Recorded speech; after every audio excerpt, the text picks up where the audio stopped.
থেকে তারা আমাদের কাছে এসেছিল। তারা আমাদেরকে অনুরোধ জানিয়েছে যে আপনারা যেহেতু 3টা পর্যন্ত আলটিমেটাম দিয়েছিলেন, 3টার ভেতরে এখন পর্যন্ত কেউ তো সাড়া দেয় নাই, তাহলে এই পরিস্থিতিতে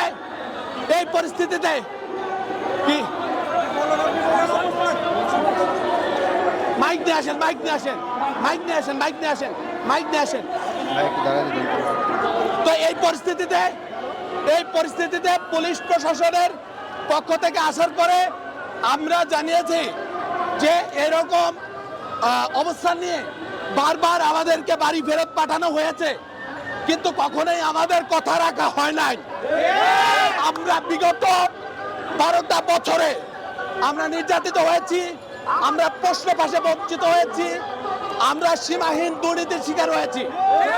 পুলিশ প্রশাসন আমাদের বলেছে এখানে যেহেতু জনদুর্ভোগ হচ্ছে, জনদুর্ভোগ এড়ানোর জন্য আপনার এখান থেকে অবস্থান ছেড়ে দিয়ে রাজু ভাস্কর্যে চলে যান।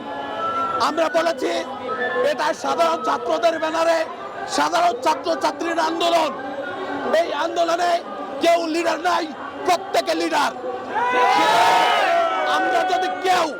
আমরা যদি কেউ আজকে কোনো ধরনের আশ্বাস, কোনো ধরনের কমিটমেন্ট ছাড়া এখান থেকে অবস্থান ছেড়ে দেওয়ার ঘোষণা দেয়, তাহলে সাধারণ ছাত্রছাত্রীরা তারা কিন্তু আমাদেরকে গণধোলাই দেবে, তারা বলবে আমরা সরকারের দালাল।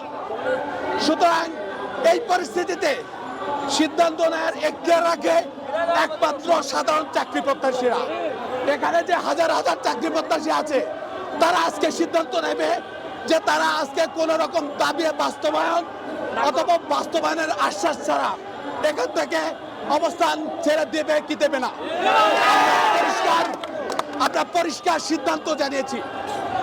একই সাথে আমরা জানিয়েছি, মাননীয় যে পুলিশ মহোদয় এসেছিলেন তাকে জানিয়েছি, আপনি না দায়িত্বশীল কোন মহল থেকে কোন উপদেষ্টা আমাদের মাঝে সেই কথা বলুক, আমরা ছেড়ে দেব। পুলিশ প্রশাসন আইন শৃঙ্খলা রক্ষা করার জন্য দায়িত্বপ্রাপ্ত, তারা কোনো নীতি নির্ধারক না। সুতরাং আপনি এখানে নিয়োজিত থাকবেন আমাদের নিরাপত্তা রক্ষার স্বার্থে। আপনার কথায় আমরা এই অবস্থান ছেড়ে দিতে পারি না। আমাদের কাছে কোনো উপদেষ্টা বা নীতি নির্ধারণী মহলের কেউ একজন এসে যতক্ষণ না পর্যন্ত আমাদের দায়িত্ব বাস্তবায়ন অথবা বাস্তবায়নে আশ্বাস না দেবে, ততক্ষণ পর্যন্ত আমাদের অবস্থান চলবে।